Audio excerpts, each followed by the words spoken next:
Hello! Thank you for joining with me. We are in A Course in Miracles workbook for students. I'm in the car, so I apologize for any car noise.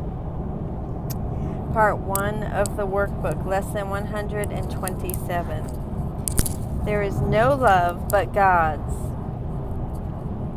Perhaps you think that different kinds of love are possible. Perhaps you think there is a kind of love for this, a kind of love for that, a way of loving one, another way of loving still another. Love is one. It has no separate parts and no degrees, no kinds nor levels, no divergencies and no distinctions. It is like itself, unchanged throughout. It never alters with a person or a circumstance. It is the heart of God and therefore of His Son. Love's meaning is obscure to anyone who thinks that love can change. He does not see that changing love must be impossible. And thus he thinks that he can love at times and hate at other times. He also thinks that love can be bestowed on one and yet remain itself, although it is withheld from others. To believe these things of love is not to understand it. If it could make such distinctions, it would have to judge between the righteous and the sinner, and perceive the Son of God in separate parts. Love cannot judge. As it is one itself, it looks on all as one. Its meaning lies in oneness, and it must elude the mind that thinks of it as partial or in part. There is no love but God's, and all of love is His. There is no other principle which rules where love is not. Love is law without an opposite. Its wholeness is the power holding everything as one, the link between the Father and the Son, which holds them both forever the same. No course whose purpose is to teach you what you really are could fail to emphasize there is no difference in what you are and what love is. Love's meaning is your own and shared by God Himself. For what you are is what He is. There is no love but His, and what He is everything there is. There is no limit placed upon Himself, and so you are unlimited as well. No laws the world obeys can help you grasp love's meaning. What the world believes has made to hide love's meaning and to keep it dark and secret. There is not one principle the world upholds but violates the truth of what love is and what you are as well. Seek not within the world to find yourself. Love is not found in darkness and in death, yet it is perfectly apparent to the eyes that see and the ears that hear its voice. There is no love but God's.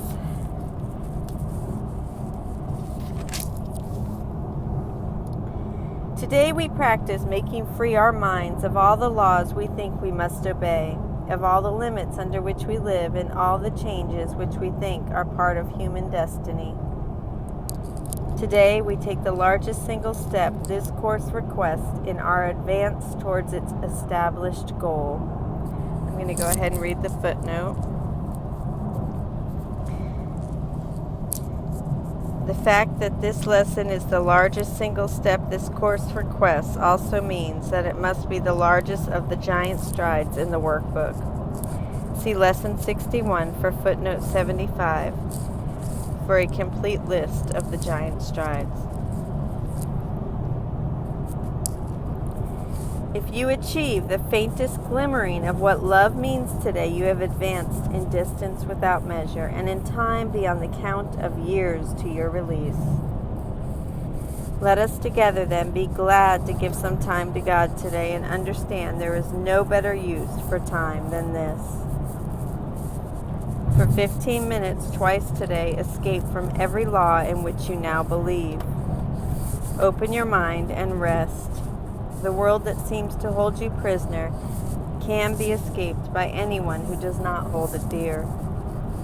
Withdraw all value you have placed upon its meager offerings and senseless gifts, and let the gift of God replace them all. Call to your Father, certain that His voice will answer. He Himself has promised this, and He Himself will place the spark of truth within your mind wherever you give up a false belief, a dark illusion of your own reality and what love means. He will shine through your idle thoughts today and help you understand the truth of love. In loving gentleness He will abide with you. Footnote 206, John 14:16. And I will pray the Father, and He shall give you another Comforter, that He may abide with you forever. Alright, so in loving gentleness He will abide with you as you allow His voice to teach love's meaning to your clean and open mind. And He will bless the lesson with His love. Today, the legion of the future years of waiting for salvation disappears before the timelessness of what you learn. Let us give thanks today that we are spared. Let us give thanks today that we are spared a future like the past. Today, we leave the past behind us, never more to be remembered, and we raise our eyes upon a different present where a future dawns, unlike the past, in every attribute. The world in infancy is newly born, and we will watch it grow in health and strength to shed its blessing upon all who come to learn to cast aside the world. Bumpy. And we will watch it grow in health and strength to shed its blessing upon all who come to learn to cast aside the world they thought was made in hate to be love's enemy. Now are they all made free along with us. Now are they our brothers in God's love. We will remember them throughout the day because we cannot leave a part of us outside our love if we would know ourselves. At least 3 times an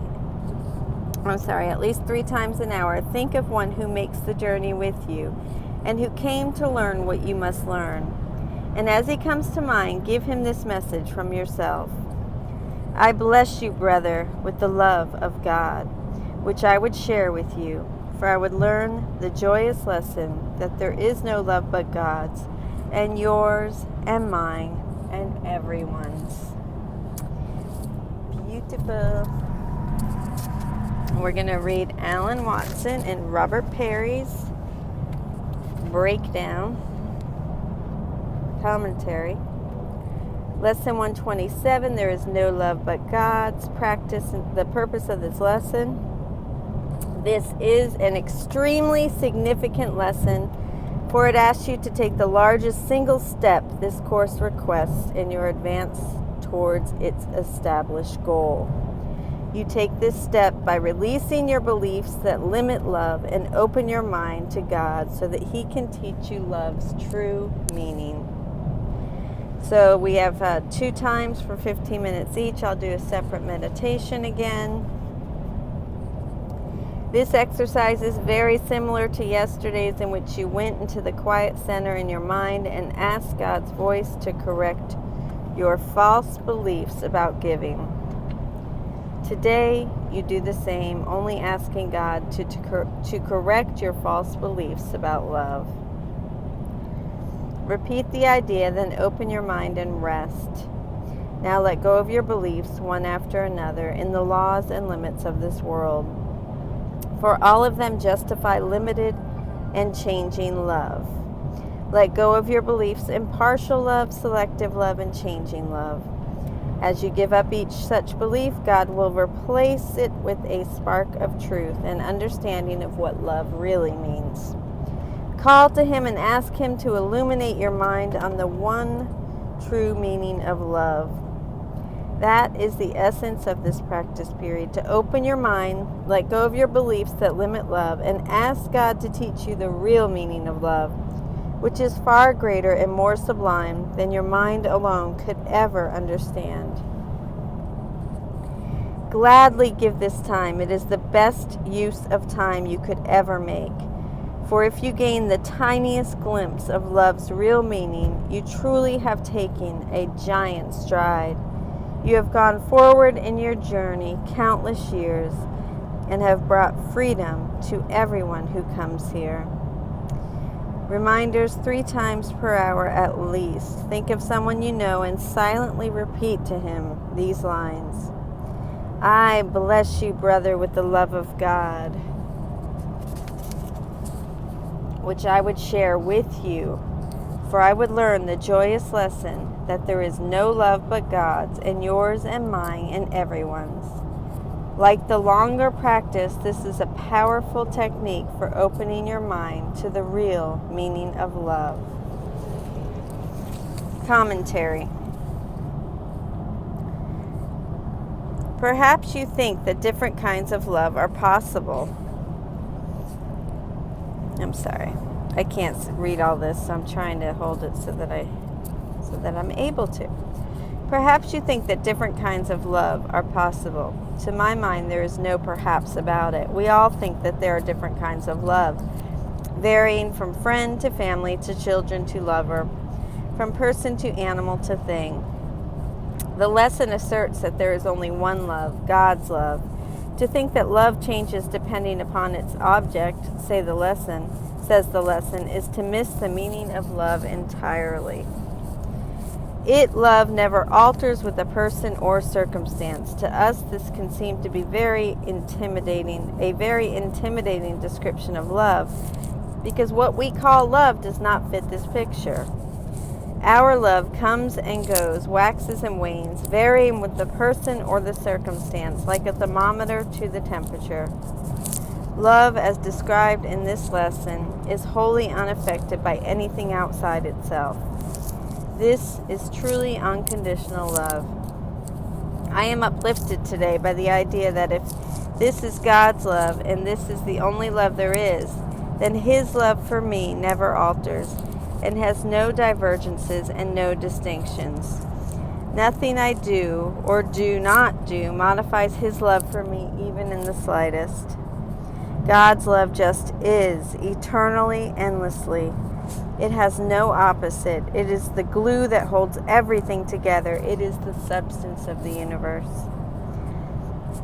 It can be comforting when we think of God's love for us being like this. It can be intimidating, however, when we realize we are being asked to love one another in the same way.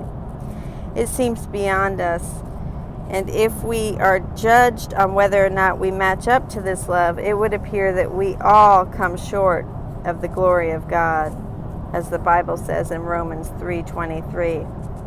The lesson, however, meets this fear in us head on and meets it with incredible assertion.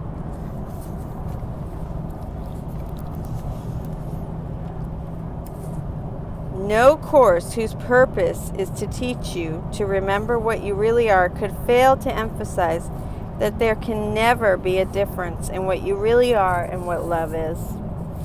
In short sentences, this is telling us love is eternal, unconditional and unalterable. You are that love. You know this love we're talking about that seems so foreign to us,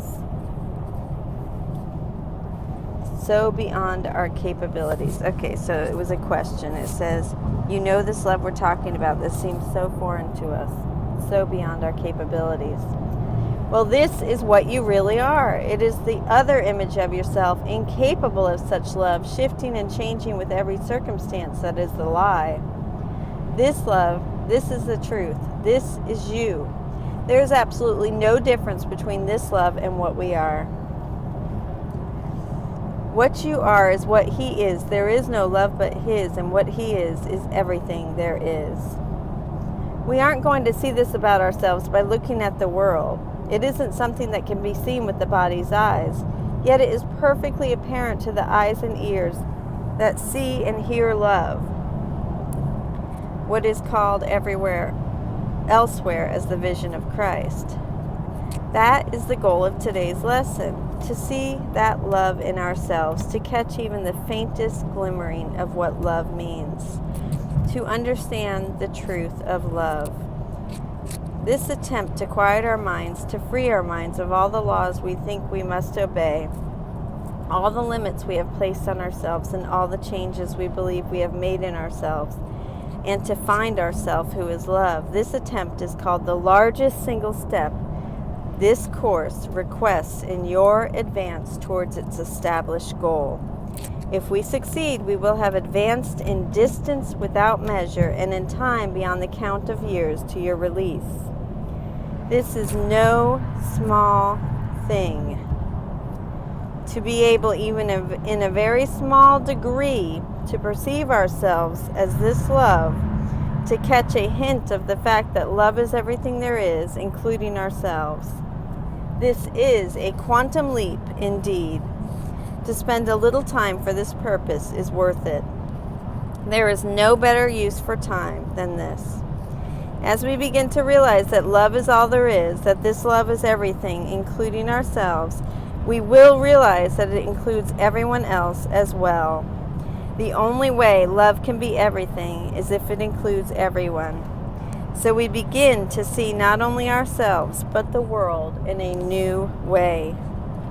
The world in infancy is newly born. Now are they all made free along with us. Now are they all our brothers in God's love. We cannot leave a part of us outside our love if we would know ourselves. And so 3 times an hour we are asked to remember a brother or sister who is making this journey with us and to mentally send them this message as I now send it to you. And I am sending this to you. I bless you, brother, with the love of God, which I would share with you. For I would learn the joyous lesson that there is no love but God's and yours and mine and everyone's. I just want to share here that